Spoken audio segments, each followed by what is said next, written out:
নারায়ে তাকবীর, আল্লাহু আকবার, নারায়ে তাকবীর। আল্লাহু আকবার। খেজুরের রস খাওয়ার দাওয়াত চাইছিলাম, কেউ কি যাবো?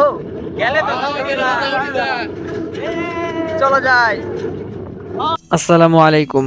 আমাদের আজকের সফরটা ছিল খেজুরের রসের, তাই ফজরের সালাত শেষ করে খেজুরের রসের উদ্দেশ্যে রওনা দিলাম। আমাদের আরো ভোরে যাওয়ার কথা ছিল, কিন্তু আমাদের একটু লেট হওয়ার কারণে যে মামা আমাদেরকে খেজুরের রস পেরে খাওয়াবে, ওই মামা আমাদেরকে সমানে ফোন দিতেছিল যে আপনারা কখন আসবেন, আর বলতেছিল আপনারা না আসলে বলেন, আমি খেজুরের রস বাজারে বিক্রি করে দিব। আর এদিকে আমরা সবাই ভেবে রাখছি যে আজকে খেজুরের রস খাবোই, তাই মামাকে আমরা অনেক রিকোয়েস্ট করলাম যে মামা বিক্রি করেন না, আমরা আসবো, অবশ্যই আসবো। তারপর আমরা অনেক তাড়াহুড়ো করে চলে আসলাম মামার খেজুরের রস খেতে।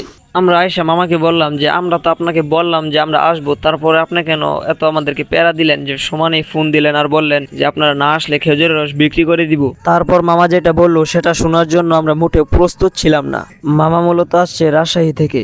ওনাদের এই এলাকায় মোট 20 থেকে 30টার মতো গাছ কাটা হয়েছে, আর এই গাছ থেকে যেটুকু রস হয় ওইটুকু ওনারা বিক্রি করে এবং মিঠাই বানায়। আর ওনারা এই এলাকার মানুষগুলাকে ফ্রিতেই রস খাওয়ায়, আর যাদের গাছ কাটে তাদেরকে মিঠাই এবং রস দুটোই দিতে হয়। খুবই টেস্ট, আলহামদুলিল্লাহ। আজকে আমরা চলে এসেছি পয়েরকান্দি বাইরে, এখানে আমরা খেজুর রস খাওয়ার জন্য। সাথে আসছে আমাদের মিনারুল ভাই, জামাই।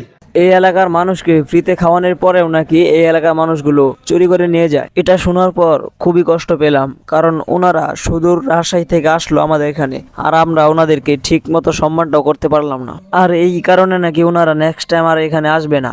যাই হোক, আমরা সবাই রস খাওয়ার পরে বাসার জন্য অল্প করে সবাই নিয়ে নিলাম, আর এরপরই আমরা সবাই বাসার দিকে রওনা হলাম। আর আমাদের রাস্তার যে অবস্থা ভাই, কি বলবো, একদম নাজেহাল অবস্থা। আর বাসাতে যাওয়ার পথে আমরা সবাই প্ল্যান করতেছিলাম ট্যুর নিয়ে, যে কোথায় যাওয়া যায়। খেজুরের রস খাওয়ার আইছিলাম, এনো আয়া সবাই এই পরামর্শ করতেছে কই বলে ঘুরবার যাবো, কলমাকান্দা ঘুরবার যাবো। এটা মনে করেন যে এই গাড়িতে আছি এনুকাই থাকবো, এটা আর ঘোরা হইতো না। আমরা বাড়িতে গেলে আমগর বাড়িতে গেলে কলমাকান্দা আমরা আমগর জায়গা এনুই শেষ। আমগর প্ল্যান এনুই এনতে শুরু এনুই শেষ।